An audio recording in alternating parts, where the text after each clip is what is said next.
नमस्कार साथियों, स्वागत है आपका। आप हैं हमारे साथ एक सेशन में चर्चा करने के लिए आखिरकार क्यों बढ़ रही हैं तेल की कीमतें। लगातार वो चाहे राष्ट्रीय मुद्दा हो या फिर अंतर्राष्ट्रीय मुद्दा, दोनों में ही अगर देखा जाए तो तेल की कीमतों में इजाफा होती जा रही है। दिन ब दिन तेल की कीमतें घटने का नाम ही नहीं ले रही हैं।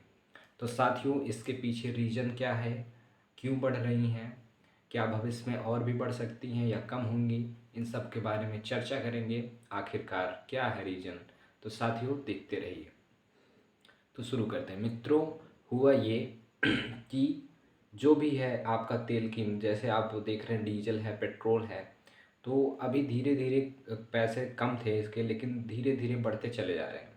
अगर डाटा उठा के देखा जाए, फैक्ट के अकॉर्डिंग अगर देखा जाए, तो 2018 के बाद से लगातार लगातार जो है इसमें इजाफा होती चली जा रही है।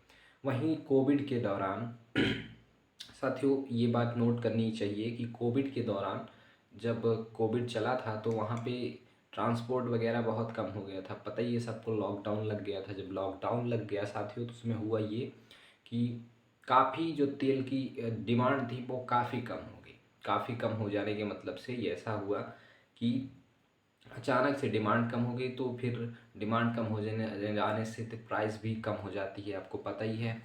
तो कोविड के दौरान इसमें काफ़ी गिरावट आई, लेकिन कोविड के बाद जैसे ही लॉकडाउन ओपन हुआ, सारे आपके कंपनीज, फैक्ट्रीज़, कॉलेज, स्कूल चालू हुए और ट्रांसपोर्ट वगैरह चालू हुआ, तो फिर देखिए साथ क्या हुआ कि आपका जो इसमें कीमत है ये बढ़ोतरी होती चली जा रही। तो आखिर इसके पीछे रीज़न क्या है उसको जानते हैं।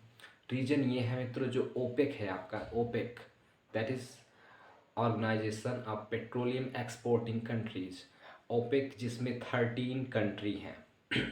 13 कंट्री का मतलब जैसे आपका सऊदी अरब हो गया, लीबिया हो गया, यूएई हो गया, कतर हो गया, आपका इक्वाडोर हो गया, आपका ईरान हो गया, इराक हो गया। इन सब जो भी पेट्रोल, डीजल या फिर कह सकते हैं क्रूड ऑयल को ये लोग प्रोड्यूस करती हैं, जो ज़मीन के अंदर से निकालती हैं, ये सारी कंपनियां, सारी देश जो है, इन लोगों का एक संगठन है। संगठन ये है जिसको कहते हैं ओपेक।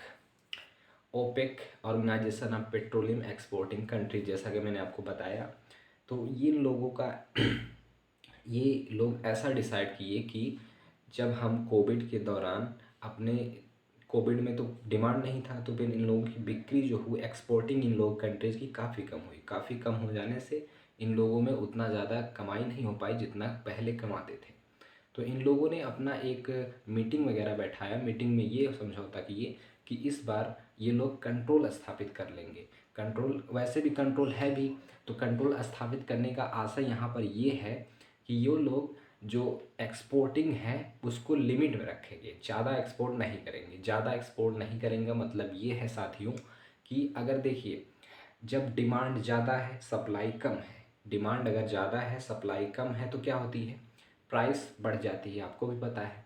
तो वही इन्होंने किया, ओपेक कंट्रीज़ ने क्या किया कि सप्लाई को कम रखेंगे, डिमांड तो उतना ही है, सप्लाई कम रखेंगे, डिमांड उतना ही है, तो प्राइस जो है उछल के बढ़ जाएगी।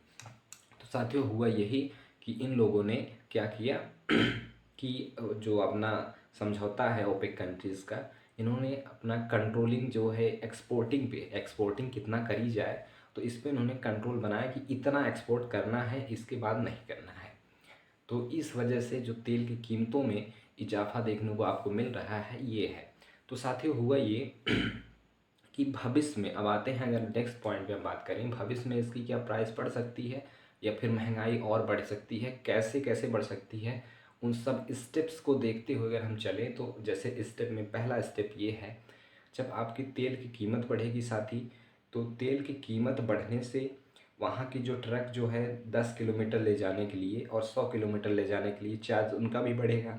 जब ट्रकों का चार्ज बढ़ेगा तो मालिक जो हैं, जो सामान मंगाएंगे आपको बेचने के लिए, वो लोग भी क्या करेंगे, प्राइस उसका बढ़ाएंगे। जब वो प्राइस बढ़ेगा तो आपको जो मिलेगा सामान उसकी भी प्राइस बढ़ेगी। यहाँ पे ना केवल तेल की कीमतों में महंगाई आएगी बल्कि पूरी तरह से महंगाई आएगी। तो साथियों ऐसा होने वाला है आपका ये। आप हमें एक कमेंट बॉक्स में एक बात बता सकते हैं कि जो बैरल है वो एक बैरल में कितने लीटर होते हैं, क्योंकि जो इंटरनेशनल लेवल पे हमारे यहाँ जो इम्पोर्टिंग होती है या फिर एक्सपोर्ट करती हैं कंट्रीज़, वो लीटर में नहीं करती हैं जबकि बैरल में करती हैं। तो अगर दाम की बात करी जाए तो 18.08 बैरल पर डॉलर है अभी फ़िलहाल जो कीमत है इसकी तेल की, वो पर डॉलर 18 फिर से सुन लीजिए आप, 80.08 डॉलर पर बैरल है। तो साथियों ऐसा है। और साथियों अगर बात करी जाए आपके, जैसे मार्केट में 3 प्रकार के मार्केट होते हैं, जैसे एक मोनोपोली होती है, एक ओलिगोपोली होती है, एक परफेक्ट मार्केट होता है। तो ओलिगोपोली के तहत ये ओपेक कंट्रीज़ जो हैं मार्केट को चला रही हैं। तो कैसे चला रही, जैसे आपका मोनोपोली में क्या होता है, केवल एक आदमी होता है जो सब पे कंट्रोल रखता है। दूसरी क्या होती है ओलिगोपोली, ओलिगोपोली में क्या होता है कि साथियों कि एक से अधिक आदमी होते हैं, या फिर जो भी कह लीजिए आप, एक से अधिक कंट्रीज़ होती हैं जो कि अपना पूरा चलाती हैं। और परफेक्ट मार्केट अगर बात करें तो परफेक्ट मार्केट में आप कह सकते हैं समान बराबर से सबको सेवा मिलती है। तो साथियों ये सब हो रहा है, आगे कीमत बढ़ सकती है, आपको पड़ सकता है आपको देसी घी से काम चलाना पड़े। तो साथियों अगर ये वीडियो आपको अच्छा लगा हो, हेल्पफुल लगा हो, तो सपोर्ट कीजिए। Thank you so much.